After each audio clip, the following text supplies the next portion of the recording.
Todd at NC Solar Electric, and I'm here to show you what I'm up to now with my own solar system. This is my first DIY solar system. I've been designing solar systems since 2010 for commercial and utility scale projects, but this one I did myself. And this was the first one I did, and ballast mount, so I didn't have to dig any ditches because I don't have the back for it. But it came out really good.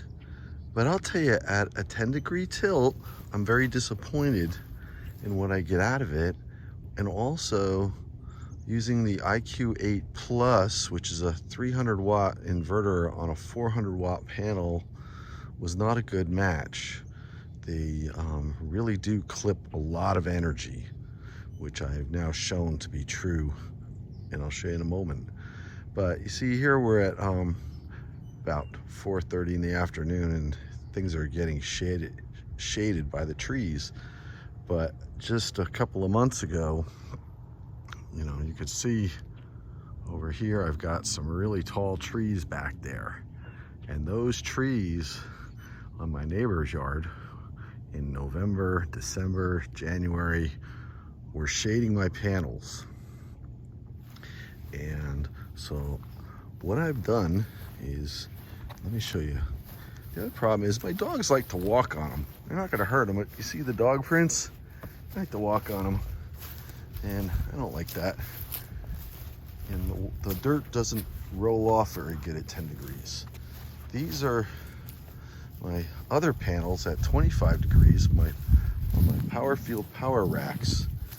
And unlike those, these have Hoymiles HM-1500NT inverters on them.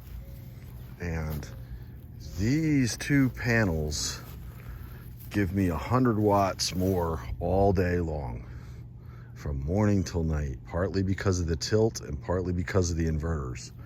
But the difference is significant. So you can see that under here. What I have, these are the Hoymiles microinverters. And then if I can do this, these are the N-phase inverters. If that comes out okay. All right.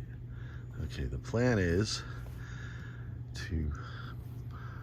we've trenched over here.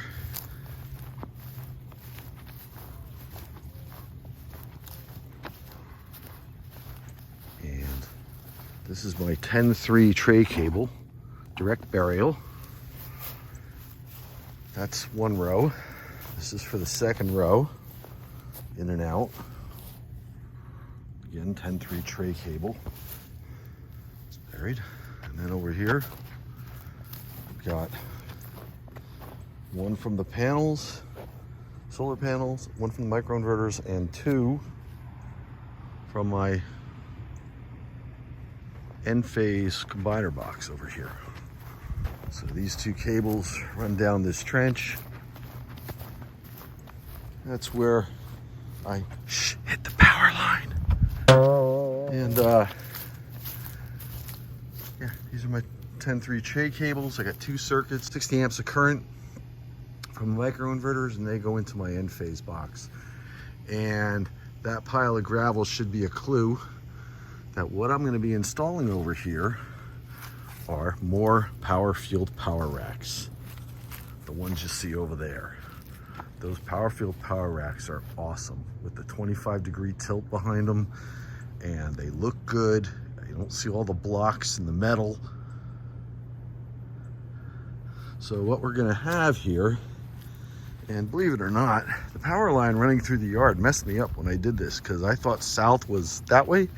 South is actually over there toward that big tree over there. That's south.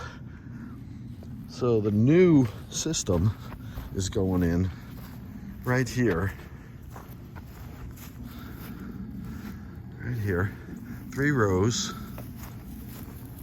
And right where they need to be. And they're gonna face south. And with that, I should get a lot more power.